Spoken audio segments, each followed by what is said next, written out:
اللهم صل على محمد وعلى آل محمد كما صليت على إبراهيم وعلى آل إبراهيم إنك حميد مجيد. اللهم بارك على محمد وعلى آل محمد كما باركت على إبراهيم وعلى آل إبراهيم إنك حميد مجيد.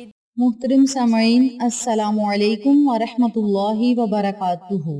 میری پیاری بہنوں اور میرے پیارے بھائیوں، آج میں آپ کی خدمت میں ماہ رمضان المبارک کی 2 تاریخ یعنی جمعۃ المبارک کے دن کا ایک ایسا عمل شیئر کروں گی، ایسے کلمات شیئر کروں گی، ایسی تسبیح شیئر کروں گی جس کی برکت سے انشاءاللہ بفضل خدا رب کریم آپ کو تمام جائز مقاصد میں کامیابی عطا فرمائے گا۔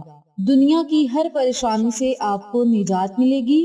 اللہ کریم آپ کی تمام دعاؤں کو شرف قبولیت عطا فرمائے گا۔ میری پیاری بہنوں اور میرے پیارے بھائیوں، جیسا کہ آپ سب جانتے ہیں کہ ماہ رمضان المبارک کے مہینے کی آمد ہے، اور اس بابرکت مہینے میں جب جمعۃ المبارک کا دن آئے تو جمعہ کی تو ویسے ہی بڑی فضیلت ہے، لیکن جب رمضان کا جمعہ آئے تو رمضان المبارک کے جمعہ کی بہت زیادہ فضیلت ہوتی ہے۔ یعنی جمعہ کے دن کی اپنی تو فضیلت ہے، لیکن جب رمضان کی فضیلت اکٹھی ہو جائے تو اس دن کی فضیلت اور فوائد دگنے ہو جاتے ہیں۔ تو میری پیاری بہنوں اور میرے پیارے بھائیوں، اس دن آپ نے ان کلمات کو، ان تسبیحات کو ضرور پڑھنا ہے، انشاءاللہ آپ کا نصیب بدلے گا۔ آقا علیہ الصلوۃ والسلام نے ارشاد فرمایا کہ جمعہ کا دن افضل ترین دنوں میں سے ہے، اور اس دن جو انسان مجھ پر درود پاک کی کثرت کرتا ہے، یعنی درود پاک پڑھتا ہے، تو اس کا درود مجھے پیش کیا جاتا ہے، اور یہ فرمان مصطفیٰ ہے۔ لہٰذا جمعۃ المبارک کے دن کی فضیلت کے بارے میں قرآن پاک میں ارشاد ہے، اے ایمان والو، جب نماز کے لیے جمعہ کی اذان دی جائے تو اللہ کے ذکر کی طرف دوڑو اور خرید و فروخت چھوڑ دو، تمہارے لیے یوں ہی بہتر ہے۔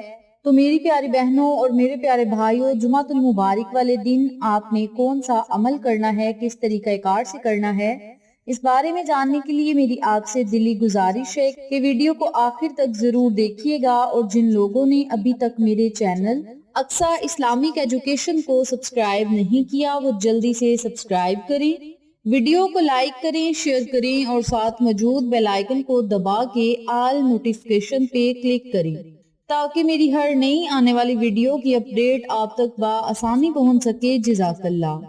اسی کے ساتھ میری آپ سے گزارش ہے کہ میرے چینل پہ آپ کو جتنے بھی چینلز کا شارٹ آؤٹ دیا جائے ان چینلز پہ جائیں، سبسکرائب کریں، لائک اینڈ شیئر کریں، ہمیں سپورٹ کریں۔ آپ لوگوں کی سپورٹ ہماری کامیابی کا ذریعہ بنے گی۔ اب میں آپ کو عمل بتانے لگی ہوں، توجہ سے ملاحظہ فرمائیں۔ آپ نے جمعۃ المبارک والے دن کسی بھی ٹائم، کسی بھی وقت یا کسی بھی نماز کے بعد اس عمل کو، اس وظیفے کو پڑھنا ہے۔ بہتر یہ ہے کہ آپ اس عمل کو نماز جمعہ اور نماز عصر کے درمیان میں کر لیں۔ آپ نے 2 رکعت نوافل نماز حاجت کے ادا کرنے ہیں۔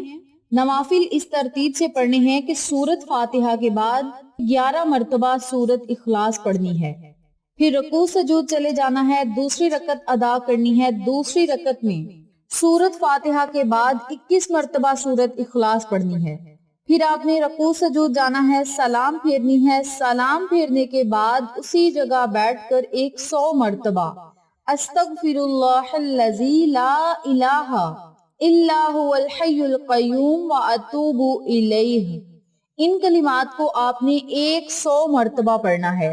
جب 100 مرتبہ ان کلمات کو پڑھ لیں تو پھر 100 مرتبہ ہی لا حول ولا قوت الا باللہ العلی العظیم، لا حول ولا قوت الا باللہ العلی العظیم، ان کلمات کو بھی آپ نے 100 مرتبہ پڑھنا ہے۔